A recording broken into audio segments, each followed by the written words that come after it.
Hey, thank you both. Thank you all for coming out.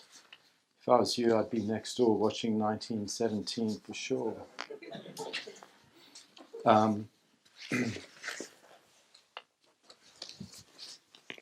You both are amazing.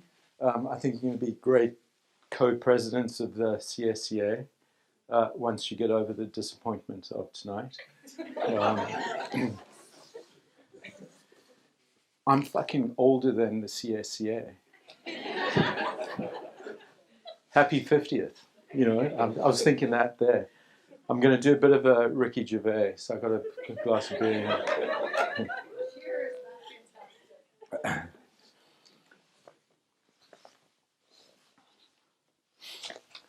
So yes, I am Marc Lineveldt indeed. And I am from this beautiful continent, Africa. Born in South Africa, born in Cape Town, which is like right at the very tip, the furthest place you can get from like anywhere exciting in terms of real first world creativity. So not that I'm going to get into it, but I think a lot of my ambition comes from growing up in a small country far away from everywhere I wanted to be. So it's like a new decade. It's a new year, but it's kind of strange to try and treat it as the beginning of a 10-year thing. Makes it a little more important, I think. It's been pretty shitty so far for me and work, but its first weeks can only get better, I guess. So in thinking about what I was going to talk about, I've kind of used the fact that it's a new year. Maybe we all need a little inspiration. I certainly do. Make it a kick-ass year. So 2020, I think I need this talk more than you in terms of like inspiration. So I kind of looked through my career and I chose 6 things to share with you. I've started working in 1990, so exactly 30 years ago. It was January when I started too. It was the beginning of a new year, beginning of a decade. I was 22. So 30 years later, I'm here and I choose 6 things. So it's done thousands of things. Hey, you do a ton of stuff. So 6 things that hopefully will re-energize me, because I did stuff when I was young that I look at now and I'm like, damn, I need to get some of that back. So these 6 things, hopefully some of them, one of them is going to inspire you to do something a little differently tomorrow or this year. So Captain Obvious, there's a theme of the stuff that I chose that worked for me, and they're based on these things, and that's why I say they're obvious. They're like totally obvious when you're a creative. Be original, think different, do the unexpected, and break the rules. Like, duh. But like most of us don't do that every day. Like most of us like to think, you know, that's what it is being creative, but why is it that so much of our industry, be it film, advertising, design, music, is so horrible?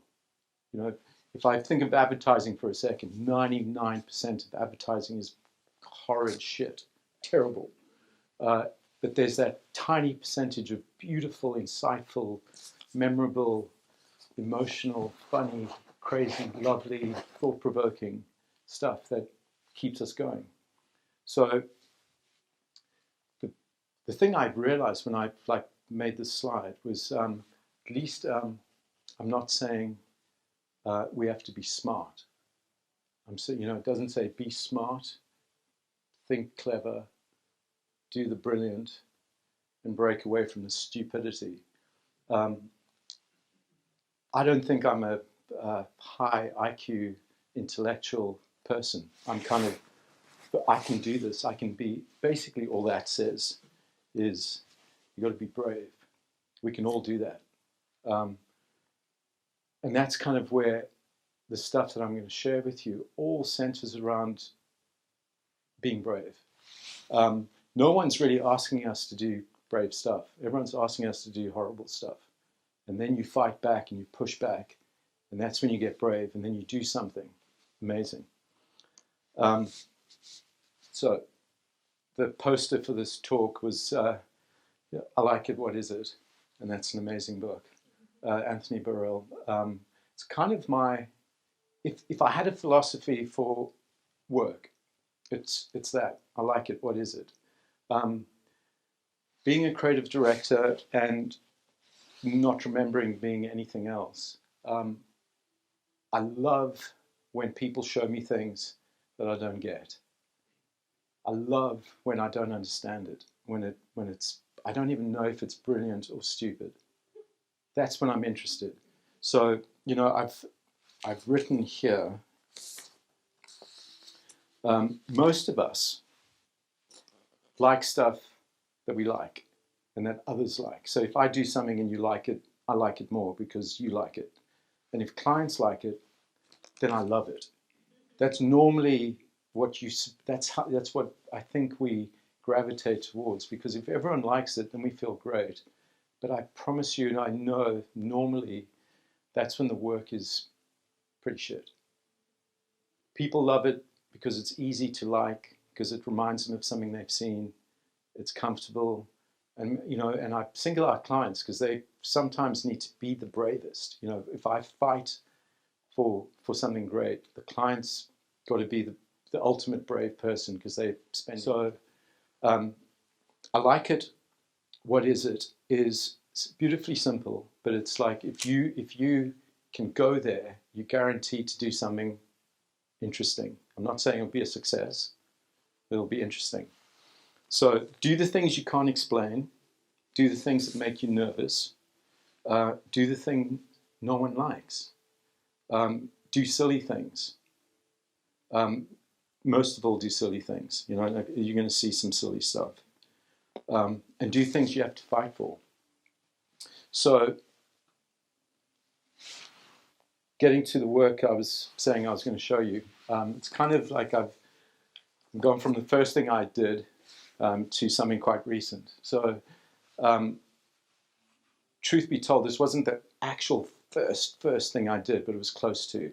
And it kind of sounds nicer if I say this was my first brief. But it was certainly in my first few months of working. I was in South Africa at TVWA. It's a fantastic agency. We were the pirates, everyone else was the Navy, and we did amazing things. So I was surrounded by very talented people who've gone on to be worldwide chief creative officers of huge advertising networks. I was no one.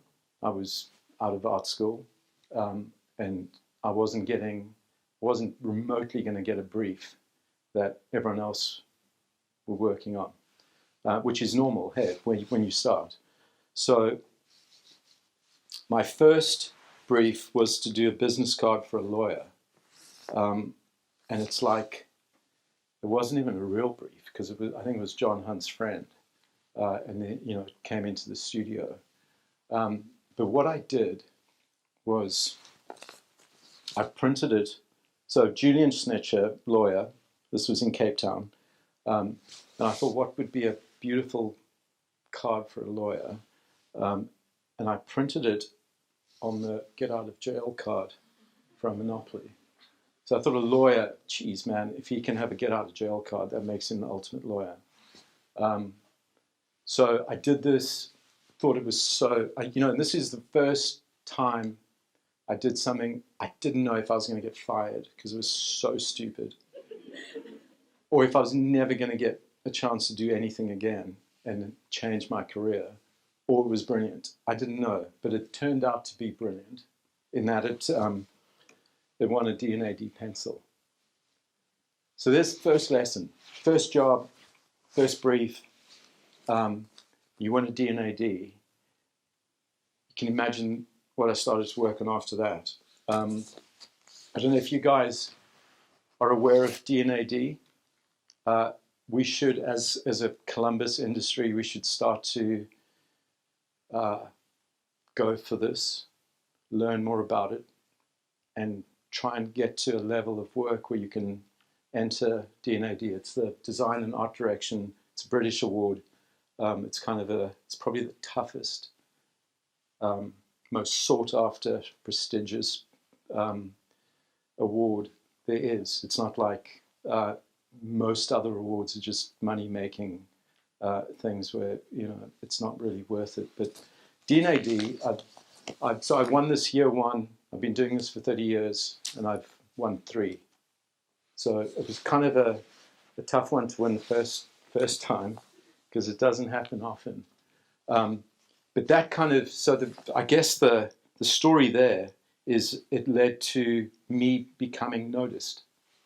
So if you feel like things are going over you and you've got to do something a little silly, get noticed. So I got to work on some bigger stuff. But back to D&AD, it kind of, I got interested because I went to London from Cape Town, and I was surrounded by people who were doing fantastic work. This is a film that won a D&AD pencil. This is in the early 90s, and I thought I would show it again because this inspired me to do some stuff later in my career. This is a film for Honda.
Isn't it nice when things just work?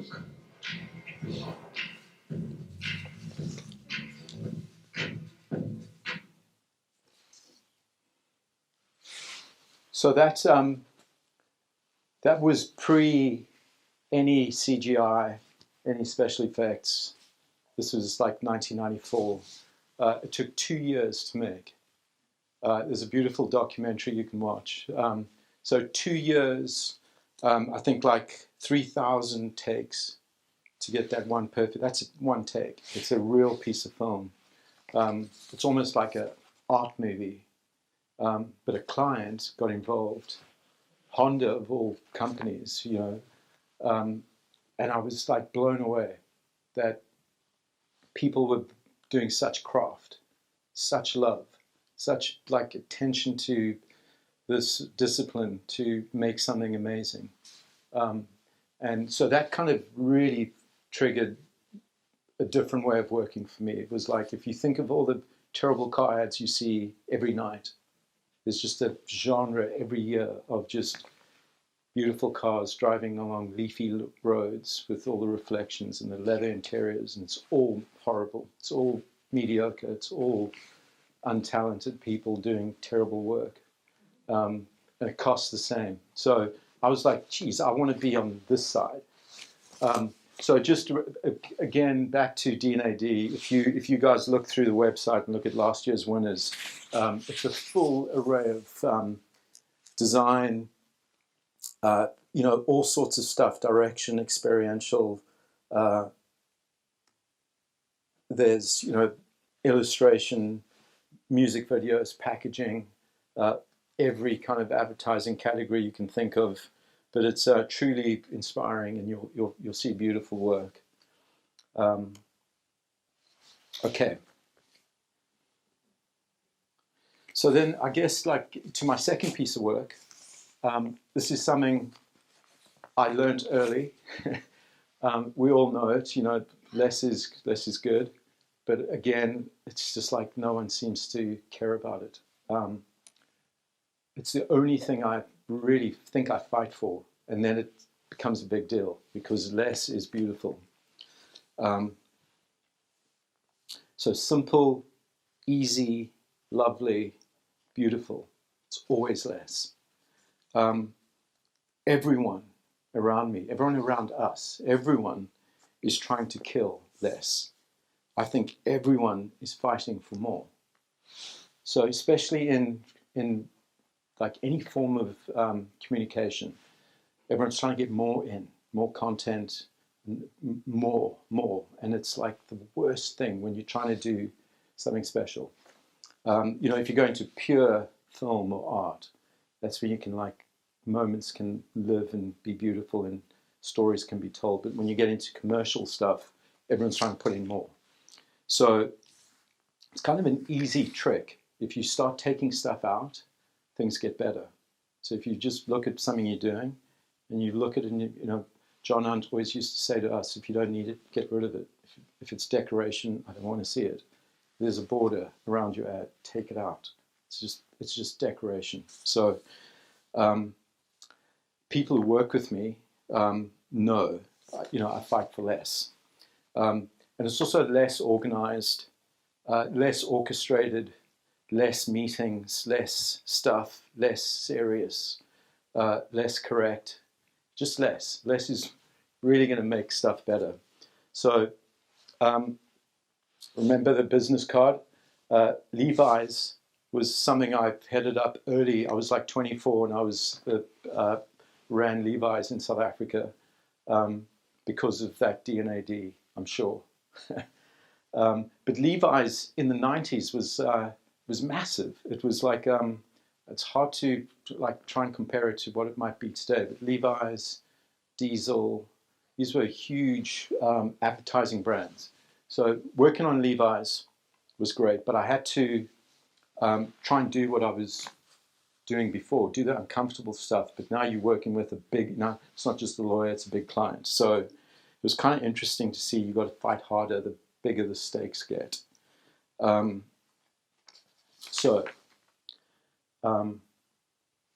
This is an American ad that ran when I was working on Levi's, and I had the same brief. So I pull this up because it's like the conventional 501, started by us, finished by you. What bullshit that is. Live in Levi's, so it was I just remember how easy it was to not do something like this, because we had the same thing. We had to do 501, 508, all the other fits, the loose, the relaxed. But so we did this. Just got a coat hanger because Levi's was like the authentic pair of jeans. Put it on a photostat machine, on a Xerox, left the lid open and took a black and white Xerox of the coat hanger. I think I did that type in Quark Express. And that was the first page, and it was loose, slim, relaxed, and 501 for women. And it cost nothing to make. It didn't have a fashion photographer. We used the Xerox in the studio. and then this one at Cannes. So it was, again, it's like the easiest thing to do. It's another trick where you just go, what's going on in a category? Be it if you're doing a logo, look at logos in that category, do something totally different, and you're guaranteed to do something amazing. So Cannes, like D&AD, is my other favored award because it's more of a festival. It's real. It's like the World Cup of creativity in my mind. If you go there, there's it's in France. It's in Cannes. If you win a gold, you go up on stage. And I thought I had another slide there. It's kind of a fun place to go because there's probably like 10,000 people in our industry who go there every year. And it's over a week. So it's like a holiday in the south of France. It's pretty nice. But there's an underlying like a connection globally of what is happening. So if you look at Cannes every year, you see how our industry changes. You see how ideas are kind of all the same every year, but they're different from year to year. So we evolve and we become more technological, or we become anti-advertising, and we do stuff that doesn't look like advertising. You can kind of follow the trends of the world, and it's well worth going. So I think a big impact on me was going when I was young, and then I saw this stuff. So we go to my third choice of campaign.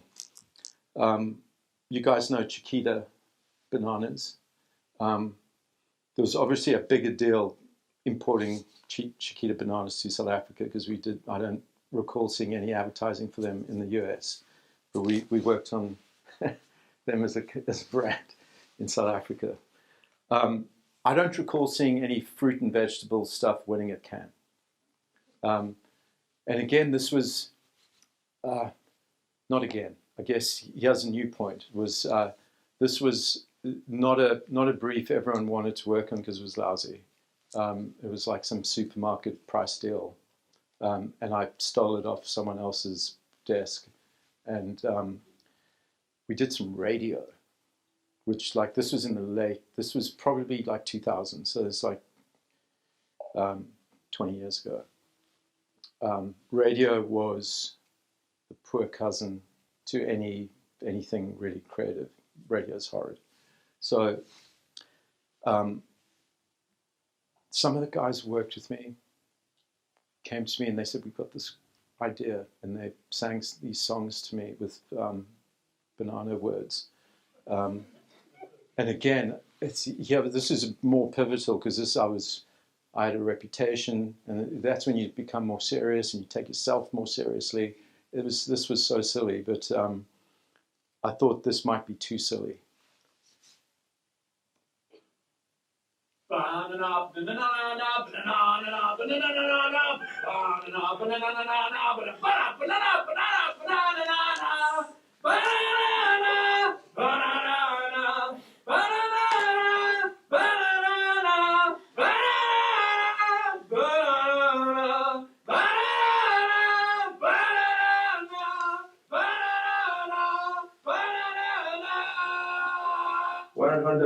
Banana.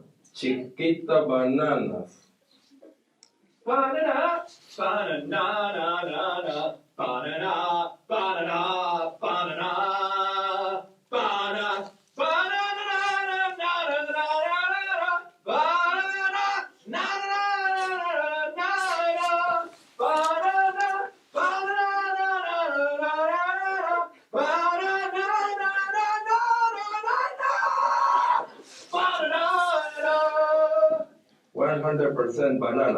Chiquita bananas.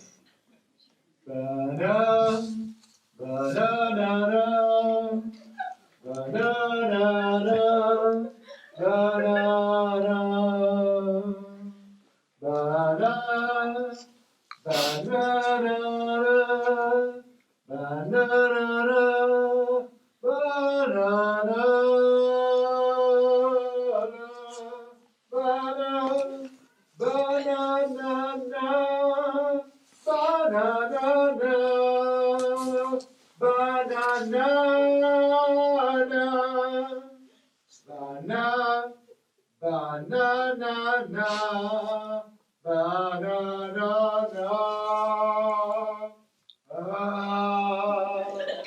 100% banana. Chiquita bananas.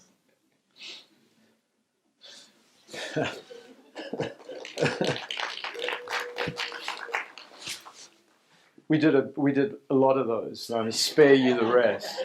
But they worked. They caught on. They initially ran in South Africa, and then they ran throughout Europe, and then they went to the United Kingdom, and then they never came to the US. But these won everything it was to win back then. So, like this, remember I said earlier, like do silly, especially silly. It's kind of it's very little creativity is that silly, and it's a pity. So that kind of leads into, like, I get to America. At this point, I've worked in Cape Town, Johannesburg, in Paris, in London, in Dubai, and then I moved to America. So this is number 4. And America's hardcore. You guys are tough here. Business here, because it's so big. I mean it in that way. It was easier being silly and all that stuff when you were in other, in countries where there weren't like massive committees and research groups. America does the best work on the planet, I believe, in terms of film and advertising and design. The very best stuff here is better than anywhere. But there's such a huge amount of drivel. To get through that, you've got to be a superhero fighter. I realized. So when I came to work here, I worked in Coca-Cola at Fitzgerald, as Jeremy was saying, and I was like, it was impossible to do anything good. So then I just had to harken back to some of the stuff I showed you, because that was 20 years ago, and I was like, man, I'm going to find those little briefs that no one wants to work on, even though I was the executive creative director on Coke. So this is a story of again, it's this not a great brief. Let me just see if this goes. Yeah. So it wasn't even pure Coca-Cola. It was Coke and Six Flags. It was like, so it's promotional, and it was like for spring break. This is spring break, yeah, and it was like a 25-second radio spot. I was like, geez, that's got my name on it. So the year before, the script was this. I kind of took the script as it was the year before, and it's the spring break of extreme fun and extreme Coke refreshment at Six Flags. Nothing thrills like Six Flags rides or refreshes like an ice cold Coke. Go big this spring break at Six Flags Magic Mountain, now open daily, and save $25 with any can of Coke. See can for details. Coca-Cola Open Happiness. So obviously a professional voiceover did that. So I took the exact same script. I was going to LA on another shoot, and then I planned to record this script at a Six Flags at Magic Mountain in LA.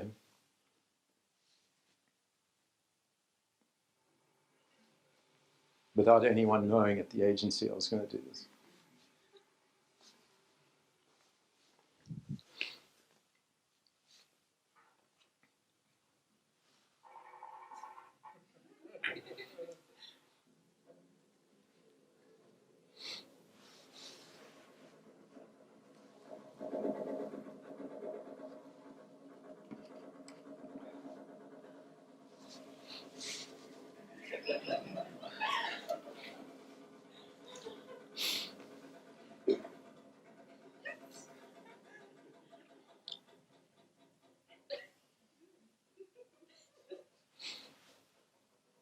Spring break, go for extreme fun and extreme comfort.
Cool. So, you know, that kind of it worked out well. Walked into the sort of Coca-Cola in Atlanta. The North American CMO saw this, was like blown away, and it went into like a 360 campaign across all media. So we, you know, kind of looked at us a little differently. Again, remember what I was saying initially, it was like hard to do stuff. That kind of gave us permission to have some leeway on something else. So this is more recent. This is for Bulwark, out of Nashville. Do you guys know this brand? I'd be surprised if anyone did. It's flame-resistant clothing. So all those folks who work in the oil and gas industry, you know, in the electrical industry, construction, wear flame-resistant clothing. So it's a real niche. It's a massive industry, but a niche business category. BP, gas, all those petroleum companies. So they came to see us, and the reason I have this in as number 5, because remember the COG, the Honda. I finally got to do something a little reminiscent, not as good, but something that felt like it had the same spirit. So, and it's for Bulwark. So what a great client. These guys, I mean, they're part of the Vanity Fair group, so they're part of a pretty awesome holding company, North Face and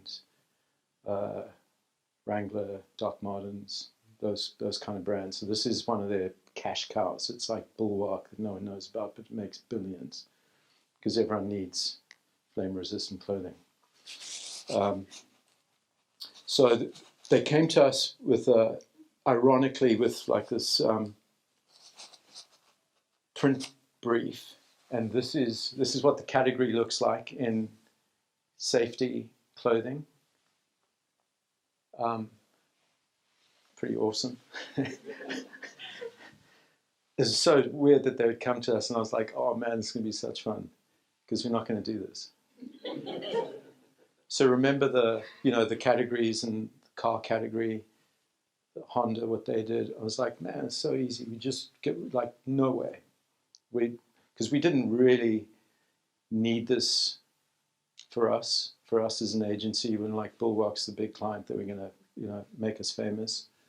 So you could take a few risks. So it was definitely not going to be print. It was definitely not going to be anything like this. So we got a paper artist to construct this beautiful hand-crafted sculpture paper. And it's the longer it would take, the better, in my mind. So it was like, do something super beautiful and complex, at least a year, please. So Jeff Nishinaka, pretty renowned paper sculptor, made this for us. And it kind of depicts the categories of business. Beautiful close-ups if you do need print. Then we made a film.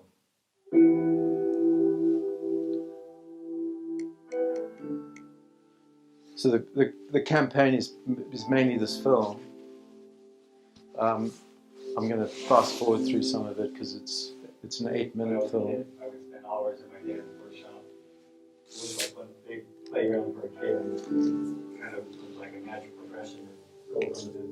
the garage to my studio working with paper sculpture, still working with my hands, still working with some of the basic tools that were his.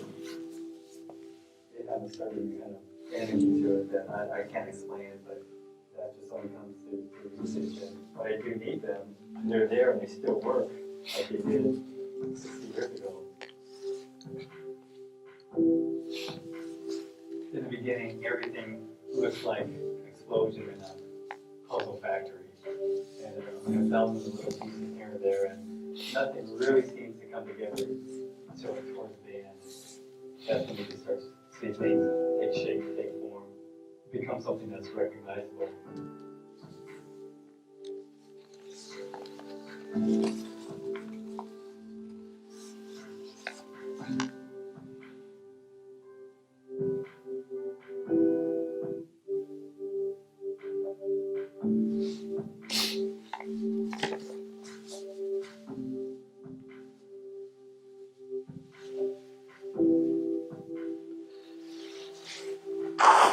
People have an energy of its own. And I hear the saying, I'm not quite sure who said it, in this block of marble, there only exists the sculpture. All I'm doing is releasing it. I kind of like to think that what I'm doing is taking these fat sheets of paper and basically releasing this thing that already exists. I'm just the one that's just translating this from one life form to another.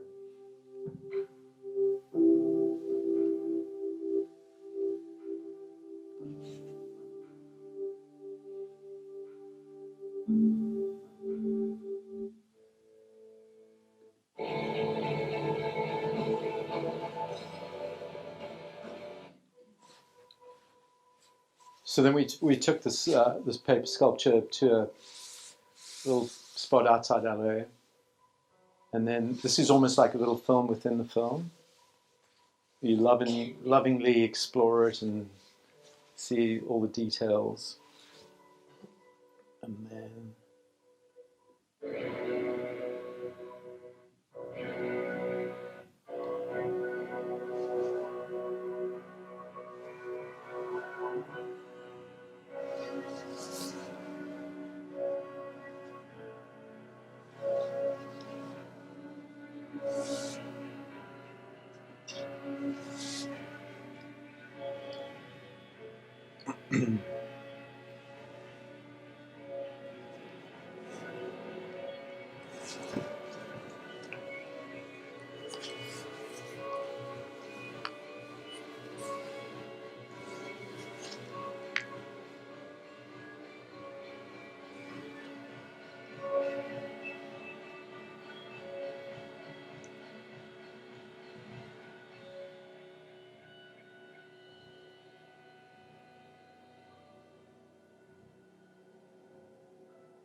You breathe so much life into this thing.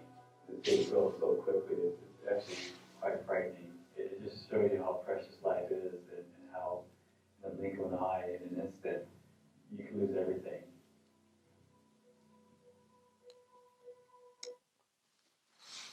So so we constructed this sculpture. It took Jeff a year. It took him 11 months, just short of a year, and then we set it alight and burnt, in 90 seconds.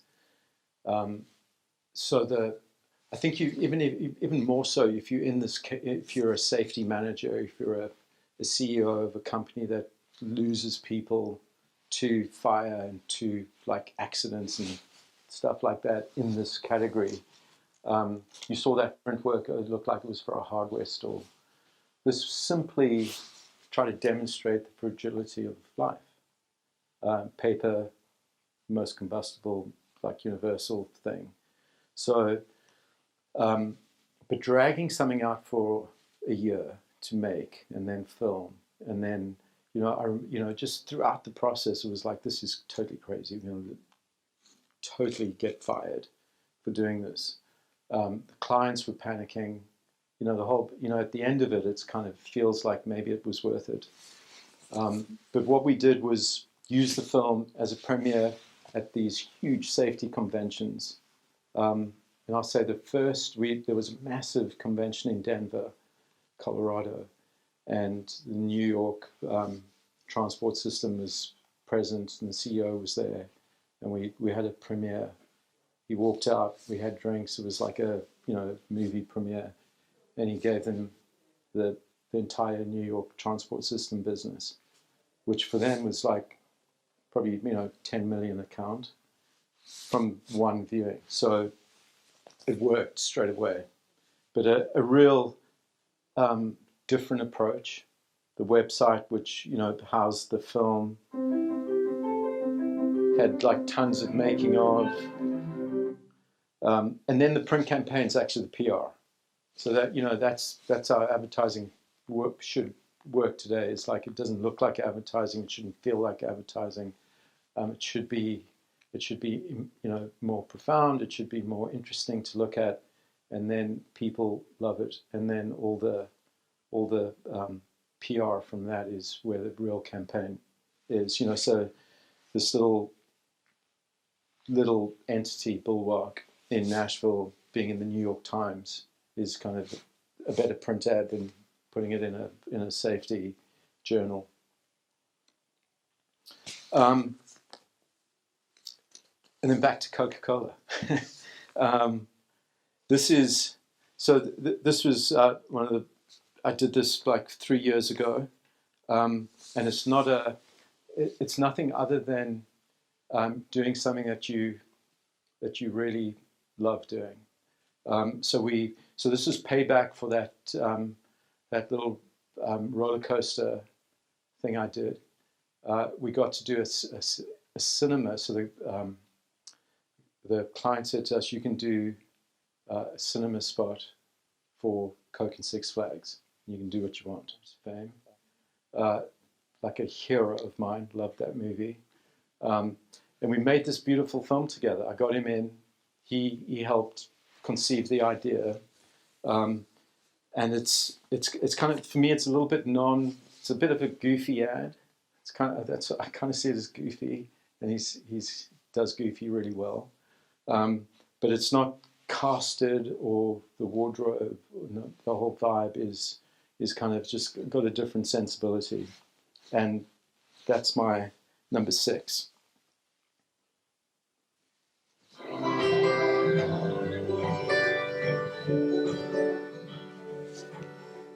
I cannot forget the time I first laid eyes on you. I knew I would.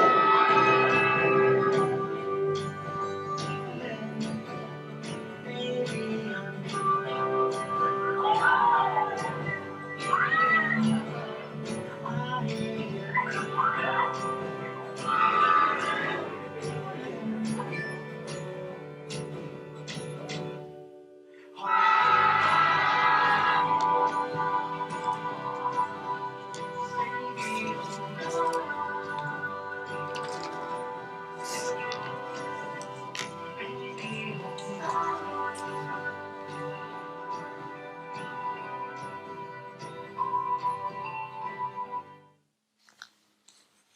So it was such fun to make.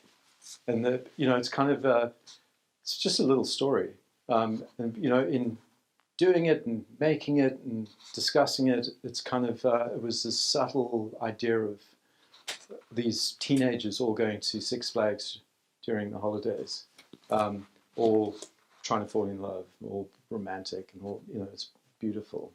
And then just the idea of falling, that's what they're going to do. They all really want to fall in love. It's kind of it's a little non-advertising idea. So I really love making that. I'm going to finish with a little film. And this is something I found on the internet and love. And it's just as a punctuation to say what we do matters. I really, when you do good things, if you think of the great things that we do in our industry. It matters to me. It should matter to you. And I wish it mattered more to most clients, because they have the power to do things that make the world better, changes lives, makes things better. So this is the 5-year-old. His dad showed him some logos, and it's kind of interesting to see what. He matches the color of the restaurant. And that is the coffee logo. That is a parade outfit. That is the Disney. And those are little worms. That looks like an M. But upside down, M's are W's. That is the Apple Store logo. It has a bite of an apple in it. Looks like the American flag. And then outside space. Looks like a shooting star with a planet on a high. Chili, and it has an S next to it. And chili is like that is like a beach. Beach balls are very colorful. And the GE logo, that's where my grandpa works. Babies are little. Yes. That is a cheetah. Cheetah. But it has a bottom in it. And from McDonald's, and it looks like a fry, but it's an M made out of fry. On a car. It's a pizza. A turkey that's very colorful, like the rainbow. The Nikes. That is coffee again. These are a restaurant. That looks like a barbell. The sound is on a control that you use to control the TV at line times. And then there's Live Out in the World. That's a baby toy. Those look like babies.